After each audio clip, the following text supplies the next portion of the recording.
Good evening, everyone, and welcome to the Brian Crombie Radio Hour. My guest tonight is Ron Butler. We're going to talk about mortgage rates. We're going to be talking about the housing crisis, the housing situation, what's happening.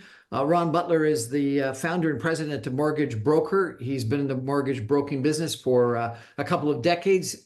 He's been on my show a couple of times before, and he's got a very close view of what's going on with mortgage rates, where it's headed, and the impact of that on the housing sector. Ron, welcome to the show.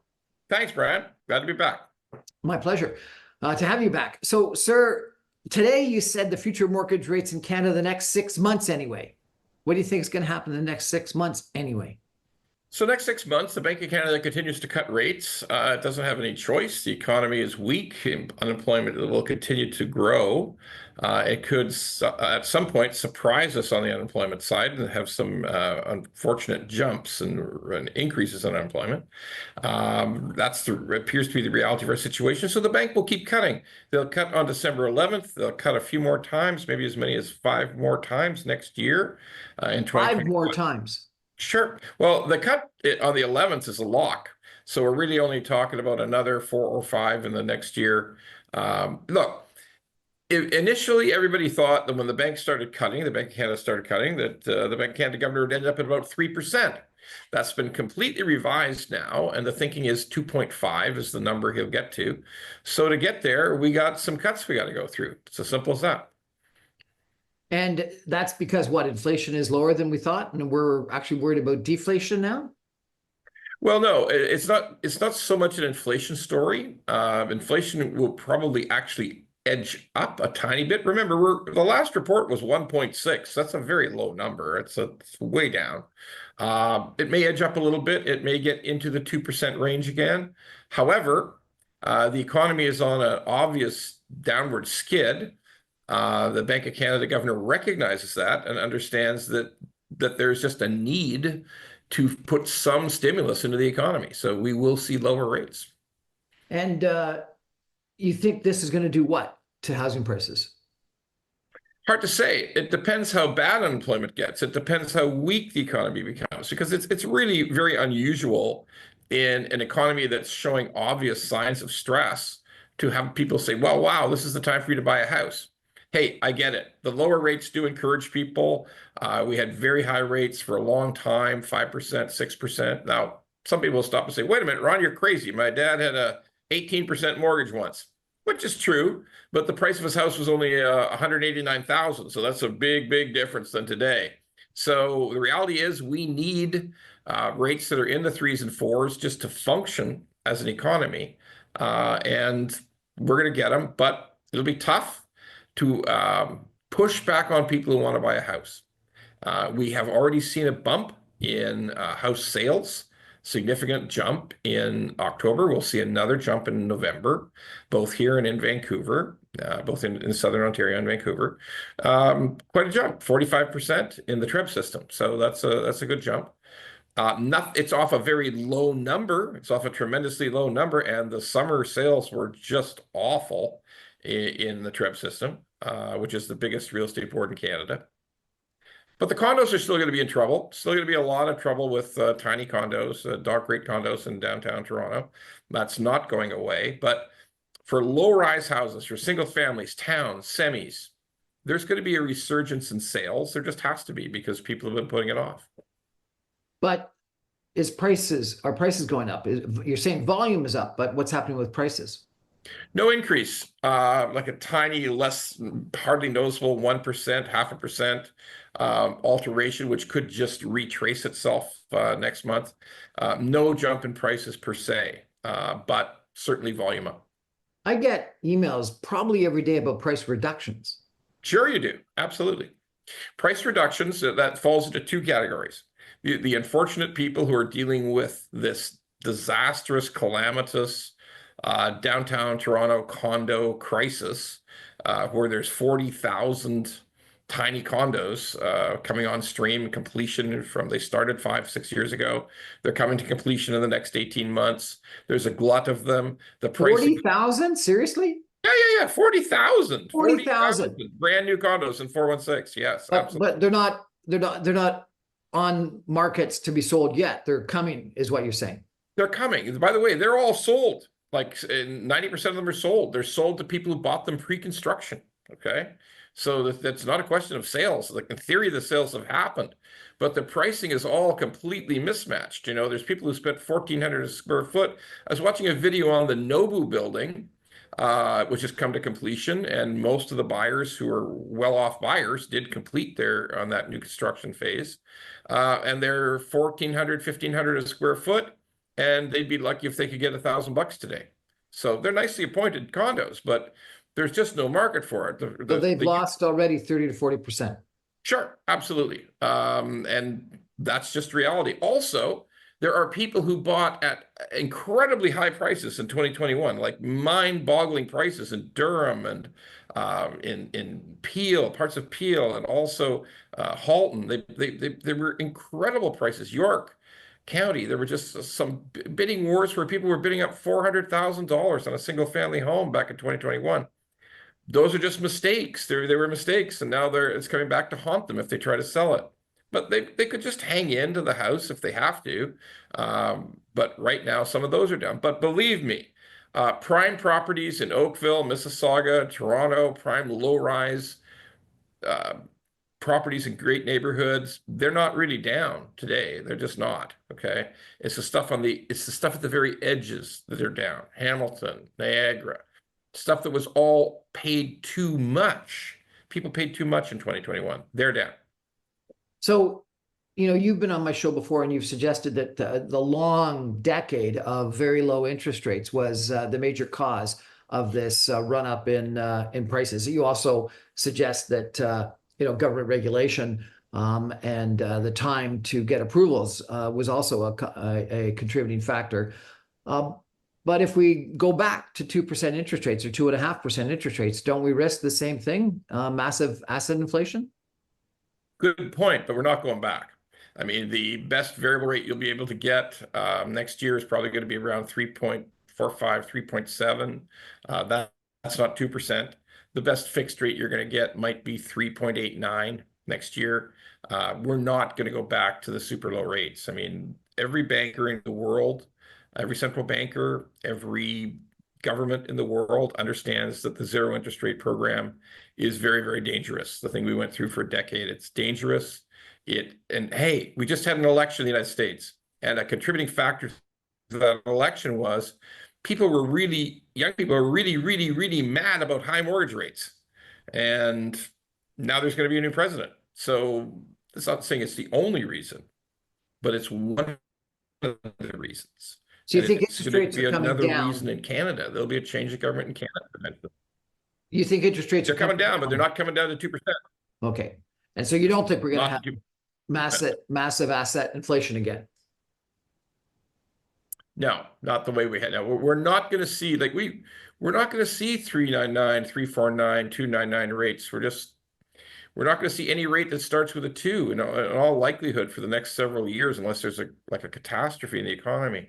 So yeah, without those super, super low rates, these incredibly high prices are not sustainable. So you think that for some houses at the high end in great locations, close to Toronto or in Toronto, they will hold price.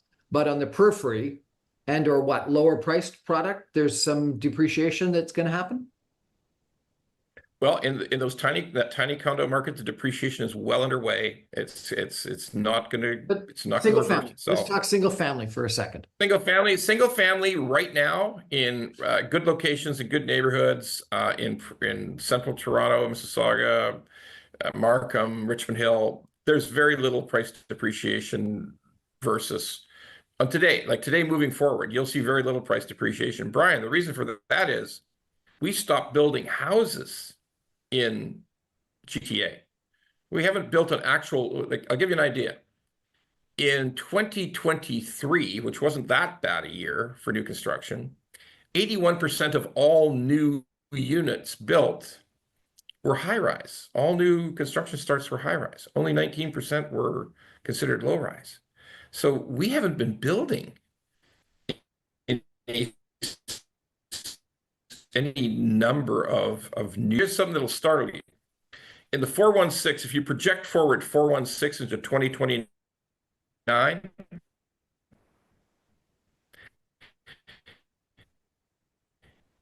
in the whole of 416, if you, hey, we're only going to have 1,500 new homes built in 2029. Not 15,000, 1,500 in 416. So there's going to be scarcity. That's reality. Scarcity is the reality of low rise. How do you know we're only going to have 1,500 homes? Because you look at what the starts are for condos, and condos are in Central 416, condos are 84% of all new builds, and they're just not building it. There's no project starting. 80 offices to sell condos and closed 75 of them because they couldn't get enough sales in. So hardly any projects are starting. They take 5 years to finish. So if nothing starts, then nothing finishes in 5 years, right? I understand that in condos, but what about single family homes? You're saying only 1,500 single family homes are going to get built. In 416, yeah, because it's so hard to do infill, the permitting, the studies, the process, the expense, the cost of the land. It's just so hard to do infill in 416. Nobody's doing 416, I understand. What about, the Greater Toronto area? We got to have more, like, there's enough people that still want to live in a single family home. We've got to build some homes, no? I hardly agree with you, but if you look at the planning process and the fact that big builders aren't building right now, it only takes 12 to 18 months to complete a single family house. So that's a much tighter timeline than the big towers.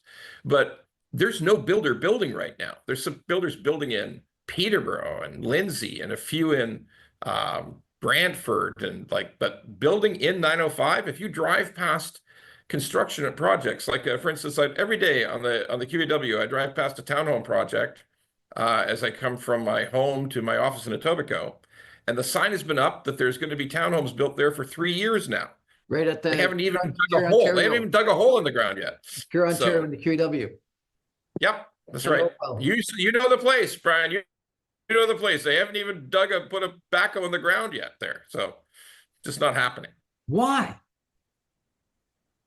Pricing, interest rates, and public interest in buying. So those townhomes that we drive, go back to that example again. They start at $1.4 million for a townhouse. So there's just not that many people can step up and say, first-time homebuyers can step up and say, yeah, that's what I want. I want that $1.4 million townhome. It's hard at a 4% interest rate. Boy, 2% stress test. Wow, that's hard. You need about a $220,000, about $185,000 family income to just think about it, just to think about it. It's going to be an interesting market. We're going to take a break for some messages and come back with Ron Butler of Butler Mortgages, talking about what's happening with interest rates and mortgage rates and the housing market in just 2 minutes. Stay with us, everybody. Back in 2.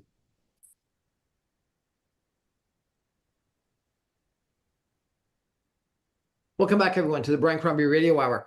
I'm chatting with Ron Butler of Butler Mortgages today. We are dedicating several days this week to talk about the housing market and what's going on in the Greater Toronto Area and all of Canada, frankly, on housing, because it is, I think, a major issue. And as Ron Butler mentioned before the break, housing affordability was one of those things that was talked about a lot last Tuesday when the Republicans and Donald Trump won the election in the United States. And so, the question is it going to motivate a whole bunch of voters in Canada as well? What do you think, Ron? Is housing affordability going to be an issue in the next federal election? Every poll done by every pollster indicates that affordability in general is the #1 ballot choice in Canada, and that housing is the biggest subset of that affordability question. It's very interesting to see that voters aged 35 and less are the most angry, the most put off, and the most focused on this inability to buy a house. And they want a change in government. I mean, that's, again, what not just one poll, but literally every single poll indicates. It's a big issue. So, Ron, I've got kids that are in that age category, and they've got good jobs with good incomes. And, I talk to them, I send them some listings of condos and or of houses, and they can't make it work. young kids married, thinking about having kids and of their own. And at my age, I was onto my second house by then. And they're struggling to think about whether they've got to fit into a small condo for a couple of years because they can't afford a house or a townhouse. Tell me, how do we solve this problem for young people? Or can we solve the problem for young people today? We can solve it, but we've just fallen 10 years behind on it. As much as you hear the promises of, 3.5 million houses, 4 million houses, 6 million houses, we've all heard this story of supply. We're going to build more homes. We're not building any new homes. We're not in Ontario, and to a certain extent, not in British Columbia. Alberta's doing okay. Now, by the way, if you look at Alberta, there's a really, really simple reason they're doing okay.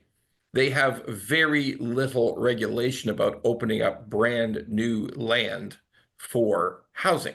We continue to be surrounded by a green belt in Ontario, in the GTA, and we continue, and that's just not changed. That hasn't changed for, was it? You'd know better than me. Was it 20 years? It hasn't changed.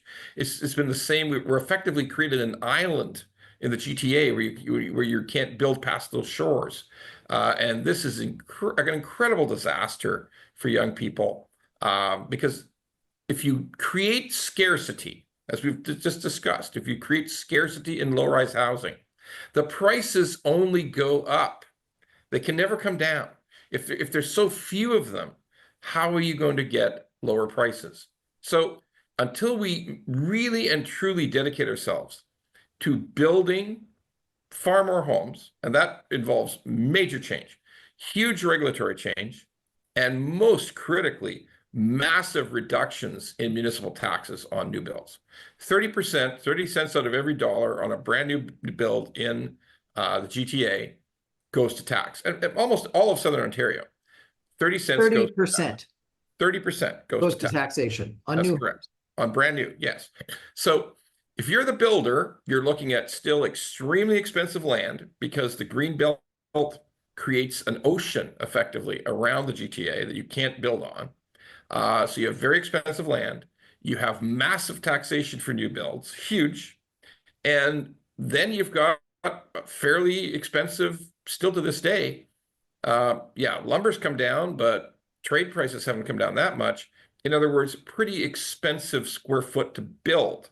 But the massive land price and the incredible taxation, well, we haven't even talked about the crazy regulation that it takes even on a simple, it's gone down from 22 months to 18 months in the city of Toronto to get a permit. A year and a half to get a permit? I mean, that's bizarre. This is crazy. That including zoning time or after zoning time? Almost everything in the GT, everything in Toronto is already zoned. Okay, so if you're asking for a variance, it could take some more time. But no, that's just an average permit time. Average permit time has dropped from 22 months, nearly 2 years, to 18 months, a year and a half. So if you're a builder who wants to do that, you not only are confronted with, I've got to buy the property and I can't even put the backhoe in the ground for 18 months. I gotta maintain the financing on that land that was so expensive to buy in the first place. Oh, and by the way, you pay that whole 30% development fee and other levies and taxes and all kinds of things. You pay that up front. You have to pay that to the city when you get a permit. So the cost structures are off the charts. So these development fees that have gone up by like 1,000%, if not more, are part of the problem, as well as other fees, including GST, HST, on sales in the city of Toronto, land transfer taxes, et cetera. So you say it's 30% of the selling price of a new build goes to governments, and governments are therefore making more money than anybody else. Oh, absolutely. 100% true. Don't get me wrong. The people who if you're talking about people who did land banking out in the farthest parts of Durham region, like way out in Brooklyn or way out in the northern parts of Oshawa, people who bought that acreage years and years ago, they're also minting money. I mean, those folks who bought that land decades ago are making a fortune. Of course they are. But by hemming us in with the green belt, there's no ability to build a city north of Brampton. There's no ability to build a city on the other side of Milton. You just can't do it. It's impossible. It's against the law. So when So, you Doug Ford, one of the rationales for this 413 that he has been proposing is to open up lands that are around the city of Toronto, around the 905. yeah, and more power to him. But at the end, but when is it going to happen? How is it going to happen? And how is it going to be done? Look, I think eventually we will see it. You just can't keep this. I mean, there's going to be like revolutionary change in government, not violent, but I'm saying that there will be big changes in government over the next 2 years. Like people who don't fight the fight to give young people a chance to own a home are going to lose. They're going to lose big. And there will be changes. It just won't carry on the same way. I interviewed a guy from Vancouver that is part of an organization that is about intergenerational inequity. And he says this is the first generation in history that's going to pass on to the following generation a worse economic future. All other generations have passed on a better economic future to the following generation. And we are the first generation in history that's going to pass on a worse economic future. And he says that is when you've got civil unrest. Well, we're Canada, so it's really hard to develop civil unrest in Canada, that's for sure. But other than that, every single thing you just said is true. It's absolutely factual. Wages have not kept up. The price of real estate's gone through the roof. Rents, even though they're coming off a little bit in Southern Ontario, they're not, they went up spectacularly for the last 5 years. So yeah, we're absolutely harming the next generation. There's a reason that the fertility rate in Canada has dropped to a point that's about the same as South Korea and Italy, which is amongst the lowest in the world in terms of reproducing our population. What's the It's reason? just too expensive to have a family. That's Too it. expensive to have children. Correct. And yet we have immigration that is at the highest level it's ever been in our history. Well, it's going to stop now. So I've looked at it.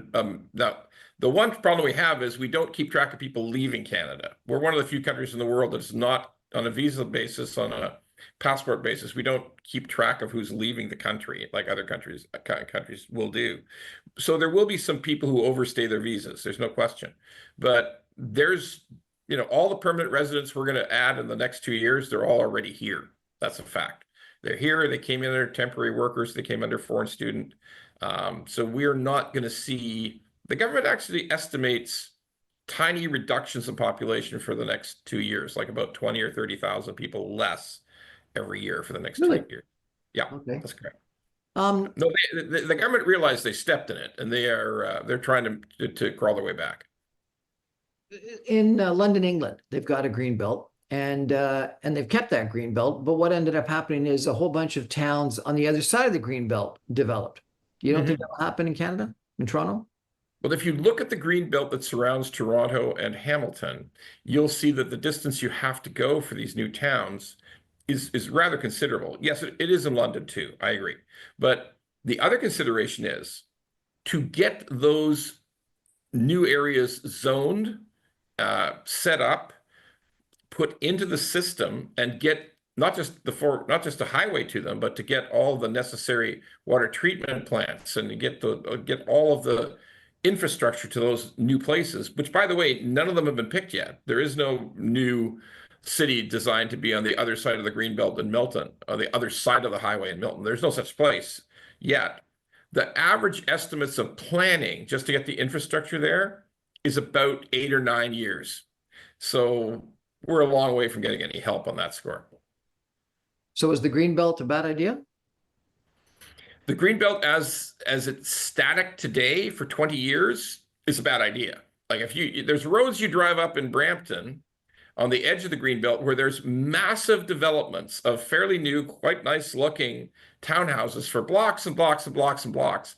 And just on the other side of the street, there's nothing. It's just hay. Now you can't tell me that we couldn't live okay without that hay that's taking up that space. I have so much confidence in the ability of farmers in Manitoba, Saskatchewan, and Alberta to keep us fed that I am quite sure we can take out some of this green belt. I'm absolutely sure. So what was the rationale for the green belt that you're disagreeing with? You know, there was this wanted to incentivize density, wanted to ensure that we had access to clean air, to green space, et cetera. You're saying that those policy objectives weren't appropriate? I'm saying they don't stand up to the reality of today. So when 20 years ago, I assure you, nobody believed that we would add 1.2 million new Canadians to the population for 2.5 years. Nobody would believe there'd be 500,000, 580,000 permanent residents allocated. Nobody would believe that so many of those people came to Ontario. I mean, in some cases, 50% of all temp workers and students were coming to Ontario, 50% of all of them in Canada. Nobody knew that 20 years ago when the Greenbelt was established. And even though the ideals of the Greenbelt are fine, the reality of a 17, 18, 19 million population, almost all concentrated in Southern Ontario, the reality of that means part of the Greenbelt's got to go. It's just that simple. So we need better transportation. We need better transit. We need better regulations or less regulations. We need a quicker time frame for approval. We need lower development fees. Anything else? Well, on the transit side, we desperately need transit, but we just celebrated today the 14th anniversary of an unfinished crosstown LRT. 14 years, it's not finished yet. It's $6 billion over budget, and we've got to completely rethink the way we do state-sponsored transit in Canada. I mean, we just got to hire a Dutch company, or we got to hire a Japanese company. We got to hire somebody. If we just keep doing projects that are double or triple budget and never finish after 14 years, we got to just rethink the whole process. We just got to throw it all out and start all over again. If you can't finish the Crosstown LRT for 14 years and there's no date set to finish it today, if that's the case, you got to start all over again. What's gone wrong? Infinite bureaucracy, municipalities and provinces that just don't really care, overlapping jurisdictions, and unmanageable bureaucracy that absolutely doesn't care. Like at the day that it went over 1 day over budget, they should have fired the whole management group and started all over again. Found somebody wherever, find somebody who could say, I will finish this in 2 years. But we didn't. We just left the same people in place, changed them before. The guy we changed it to quit last year. It just goes on and on. So we don't have any accountability. Zero. I mean, you can't possibly say there's any accountability for a project if it's 14 years, if it's approaching double its time frame. Like a baby could be born, they're a teenager now who could use the transit, could have been born 14 years ago, and they're still no closer to using the transit now that they're a teenager. I mean, this is not a bullet train from Quebec City to Windsor either. This is like a little slice of Eglinton, right? That's all it really is, and it just cannot finish. We have to just throw the bad guys out and start all over again. What we're doing doesn't work. It absolutely doesn't work. And until more people realize that, throw out the whole gang of people who are responsible for this. If we don't start all over fresh, we're never going to be able to build these communities that we're talking about right now. We're chatting today with Ron Butler of Butler Mortgages about interest rates, mortgage rates, and a whole bunch more. We're going to take a 2-minute break and come back, and we're going to talk about the Housing Accelerator Fund and some other complaints that Ron's got. Stay with us, everyone. Back in 2 minutes.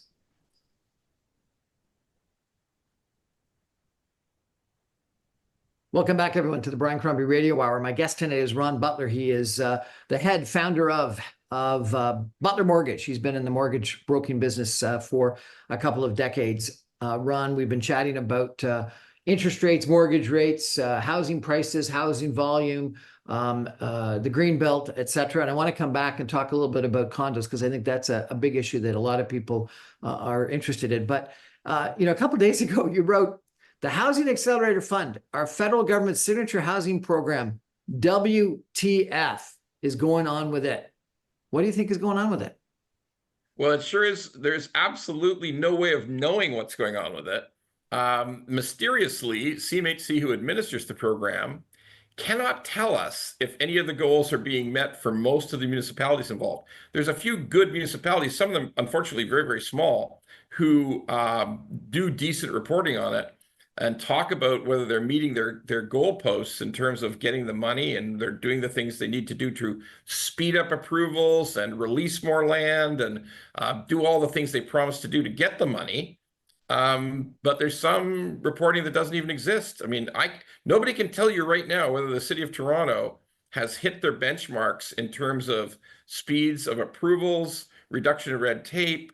The whole idea of the Housing Accelerator Fund was that the federal government would give billions and billions of dollars to municipalities who agreed to do a bunch of stuff to increase density, reduce wait times for permits, eliminate red tape. And in exchange for that, they would get these billions of dollars for social housing, that you would build units for people who needed them, who couldn't afford them. That would be sort of city operated, municipally operated units. That was the whole concept behind it. But right now, very few people can. By the way, some people wouldn't even take the money. They said, no, we don't want to do the density. Like Mississauga said, no, you keep your money. We don't want, we like our low density, and we're not going to do any more density. So you keep your money. We'll just continue as we were.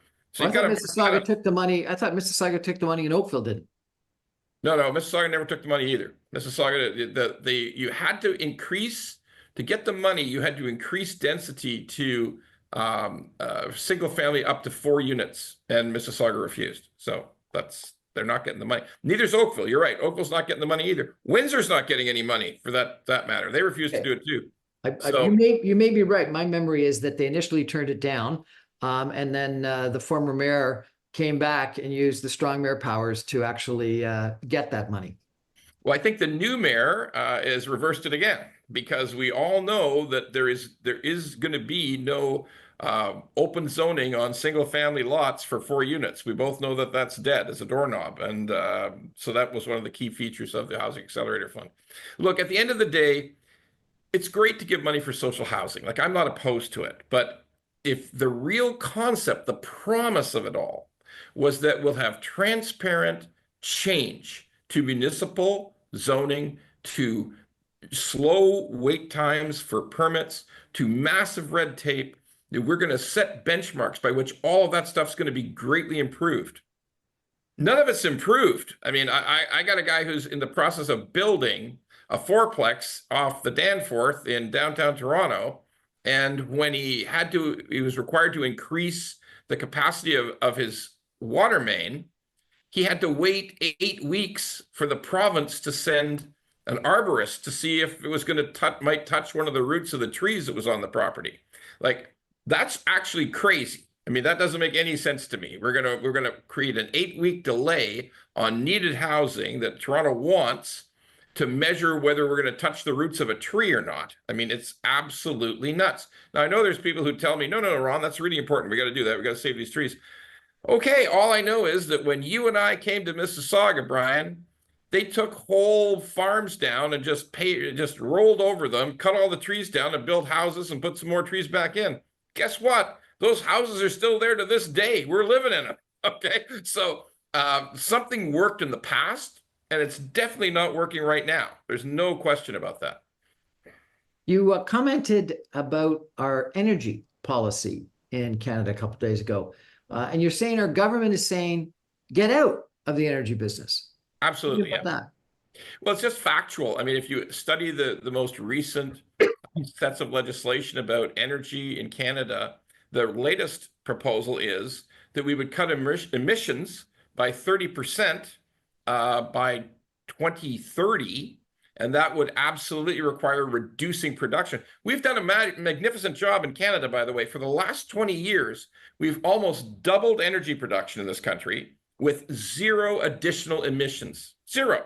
Like, we're pumping more energy out to the world, mostly the US, 95% United States, and 0. And we've actually added some liquid natural gas we're shipping to the Far East.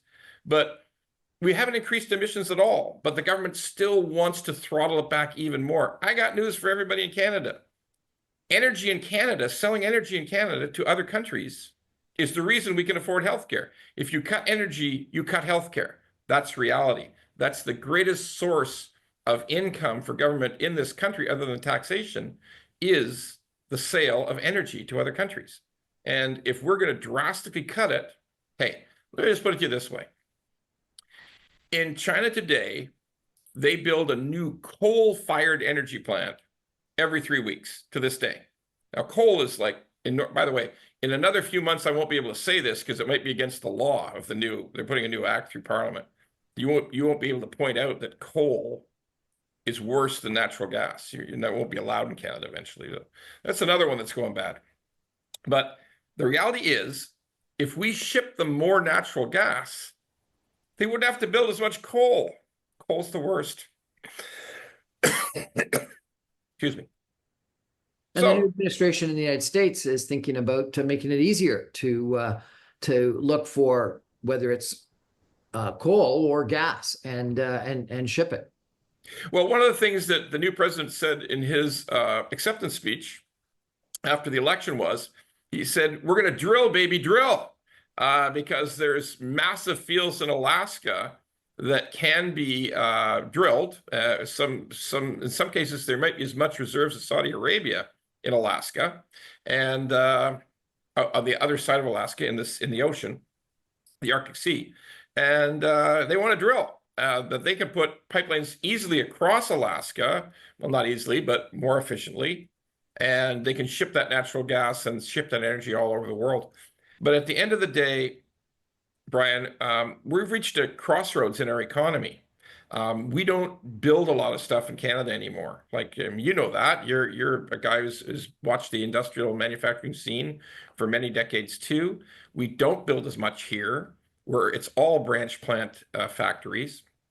And if we think that we've got a robust tech scene, a robust digital scene, I hesitate to point out that Shopify is the only major company that's doing that kind of work in Canada, and it's like 15 years old. So we don't have we don't have something famous like NVIDIA in Canada. We just don't have it. We did the initial research in Canada on artificial intelligence, but we've not pioneered the chips that are necessary. There's no chip fabrication plant in Canada. It doesn't exist. So if we don't understand that we've suppressed our manufacturing base, if we don't focus on selling energy to replace some of that taxation, we're just going to be harmed. I know a lot of people are going to say, "Ron, we got to climate change. We got to save the planet. Can't have energy." The only thing I got to point out is if you don't want to extract energy and minerals in Canada, you're going to have to get used to a lot worse healthcare system than you have today, or you're going to have to go to 70% taxation. That's just the way it works. 70% taxation. Yeah, you can't give up on the energy sector, not mine any minerals, and if we end up with tariffs on lumber, I don't know what we got to do here. The only way to maintain the kind of healthcare system we need income from the sale of resources. If we don't have the sale of resources, we have to tax more. We just have to. It's just math. It's just arithmetic. It's not complicated. Okay, so let's come back to condos. So you say there's 40,000 small condos that either are on the market or are coming onto the market this year. I understand that this year is the biggest year of completions in history. So these are a whole bunch of buildings that started being built a couple of years ago that are just opening up. I think it was CIBC came out with a report that 80% of those buyers were planning on renting them out, and they're underwater. And the cash flow that they get from renting them out doesn't cover the interest payments that they would be paying. Now, interest rates have come down a little bit since the time of that report. So what have we done wrong? It seems like the vast majority of these condos were bought by not owner-occupiers, but by investors that intended on renting them out, and the rental rates aren't anywhere close to enough to cover the costs. So what's going to happen to all those investors? Well, some of them are going to get completely wiped out in terms of all of the equity and in their condominiums. Some of them are going to have to. Eventually, we'll have a condominium tower that can't close. So just to give you the quick rundown of the math, typically you sell a condominium tower, 75 or 80% of the units you sell in advance. And if some of those people bought them 5.5 years ago, and paid about 1,400 a square foot. The operating sale price of a resale condo that's just across the street from some of those places that are finishing is about 925 a foot and falling. There's people just going to say, I can't take this thing on. I mean, I'll lose $1,000 a month. It's already gone down $200,000. I just won't close. I mean, you've got my deposit money, keep that, and I won't close. Well, the point about it, Brian, is if enough people say that, if say out of that 75% of the building that's sold, if over 60% say, I'm not going to close, I'm not going to get a mortgage, I'm not going to give you any more money, then the condominium corporation cannot form. And effectively, that puts the building into receivership immediately. Why does it go into receivership immediately? Because the bank requires to be paid back. The bank has a limited time of financing. And they said, well, this property is now, you've got occupancy permits for every unit. You need to close now. You have to close. That was the arrangement. That was our contract. We said that when you got the occupancy permits, people would move in, get their mortgages, and then the condominium corporation would form, and then we would be paid out entirely for our $300 million loan. Well, if the condominium corporation doesn't form, you can't pay out the bank. If you can't pay out the bank, after 60 years or 90 days, they're going to say, look, we just got to shut you down and try to sell it as ever we can. So we got to put you into receivership. And what's going to happen then? We're going to find out. I mean, it hasn't happened before. We've had condominiums go into receivership that were partly built, like the one on Yonge Street downtown, this famous one that's gone into receivership. Its lenders have taken it over, and it looks like they're going to try to finish, although that's uncertain. But we've had lots of people who've gone broke before they started building. We've had a ton of developers who bought land for condominium purposes, and they couldn't sell them or they couldn't pay their trades, so they just went into receivership, and they either got sold or the project's not going to continue, or the land's going to be sold at a highly reduced price. But we haven't actually had a fully finished building where the condominium corporation could not close because not enough people were willing to participate. So that's going to be a threshold we're going to cross sometime in the spring of next year. So we'll see what happens. It's going to be interesting. The people have contracted to close, and so therefore the developer and or the bank could sue them all for the closing payment, couldn't they? Well, builders have been suing people who haven't closed. So what happens is, in some cases, say 20% of the people who promised to move in said, I can't close. And in those cases, the builder was able to get an inventory loan from a third party. The condominium corporation was able to form, and the bank was paid off. Now, the builder has to quickly sell those units that he's got the inventory loan for because at a very high interest rate. So that's underway right now in several projects. But the people who did not close, you're quite right. They are being sued as we speak. The statements of claim have gone out. That's happened. So I've seen a ton of these assignment sale opportunities. Tell me about what's happening there. Yeah, you've seen a ton of them being offered, but none of them are being taken. Again, that's a situation where somebody's paying 1,400 a square foot for a property that's now across the street for the same product can be purchased for $925 a square foot. So, they try to ratchet down. Hey, we'll offer it for 1,100. We'll offer it for 1,050. We'll offer it for 1,025, 1,025. But of nobody taking it because the resale is 9.25 and falling. So there are lots of condominiums being offered for assignment, but nobody's taking them. Someone's got to be offering them at 925 or 900, no? Yeah, eventually actually, I had a person who contacted me, and we went over all the math, and he actually settled with his builder in Hamilton. He paid his builder a total of $270,000 to not close, to have the builder say, okay, I release you from your obligation. On top of whatever deposit he had already made. Yeah, he'd given $100,000 deposit, and he gave another $270,000. Someone paid $370,000 to get out of a deal. Yes, because they believed that they would lose even more if they tried to close. Unbelievable. So what's going to happen? You're going to have a whole bunch of people that don't close. You're going to have a whole bunch of assignment sales that don't happen. You're going to have, you think, condos, whole condo buildings that go into bankruptcy. What's the end result of this process? Well, the end result is definitely good news for some consumers because there'll be lower prices. Unfortunately, It's all for products nobody really wants. Nobody really actually wants to buy a 400 or a 450 square foot condominium to live in. No, when they go into this unit, they say, you know what? This is awful. I don't want to live here. I could rent it to somebody, but I don't want to live here. So the prices actually have to get so low, probably down into the low 800s, maybe even high 700 a square foot pricing to be able to make that work. We need a bit lower interest rates, but at a certain point, you will be able to get rent. So here's one piece of bad news. A new piece of bad news. Rents in Central 416 are actually falling right now. They've fallen about 8% over the course of this year versus the all-time high. So it's going to be tricky, but you need just much lower prices of these condos. Rents have fallen because what? Supply is increasing so much? Yeah, an interesting thing that happened is about 5 years ago, CMHC brought out a purpose-built rental program. It was a very good one. It has low rates, good loan to values. It was good construction financing. It was reasonable.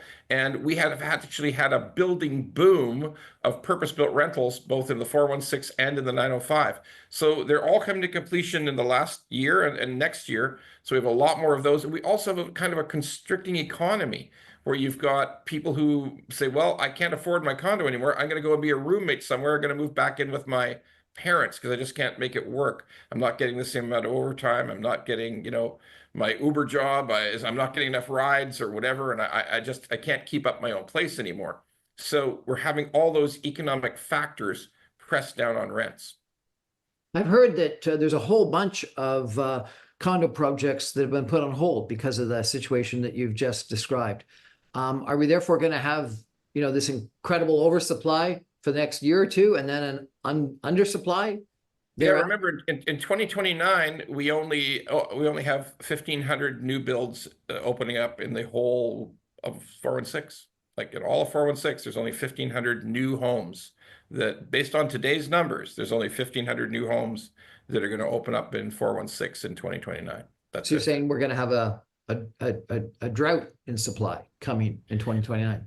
Again, it's hard to know because we don't know what's going to happen with immigration. The new government may ratchet it down even more, so we don't know those answers.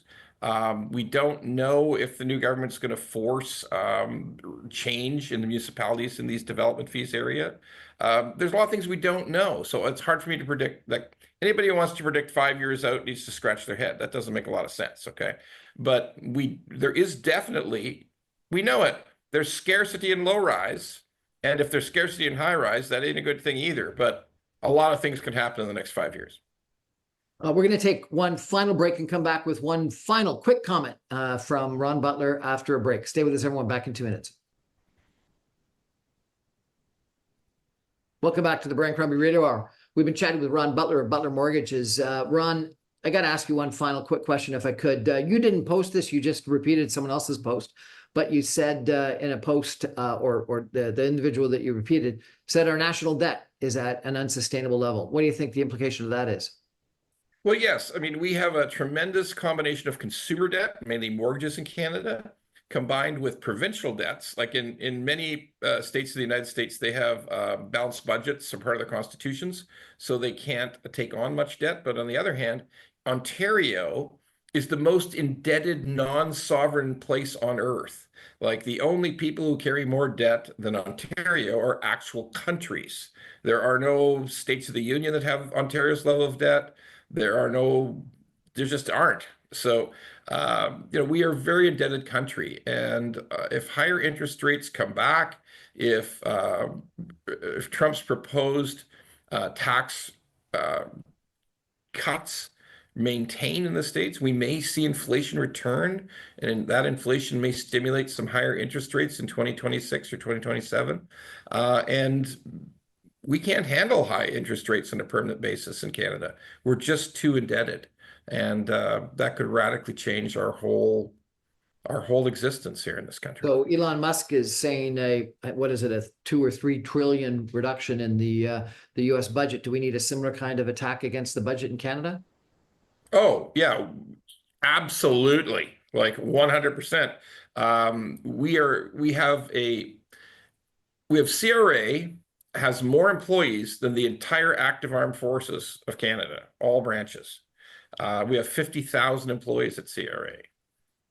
On a relational basis, the United States has 63% less employees to collect tax than we do. I mean, something's just gone wrong. I mean, the highest growth industry in Canada is the public service. If it wasn't for the public service, we'd have so many fewer jobs, we would actively be in a recession today. The only thing that's kept Canada out of a recession for the last 2-3 years is massive hiring in the public sector. That's it. That's a fact. It's indisputable. Ron Butler, thanks for joining us today and stimulating our thinking in regards to interest rates, mortgage rates, housing, and a whole lot more. Really appreciate it. Thanks, Brian. Great to be here. That's our show for tonight, everybody. Thank you for joining. I remind you, I'm on every Monday through Friday at 6 o'clock on 960 AM. You can stream me online at www.saga960am.ca, and all my podcasts and videos go up as soon as the radio show goes to air onto social media, my YouTube channel, and onto podcast servers. Thanks. Good night, everybody. Thanks, Ron.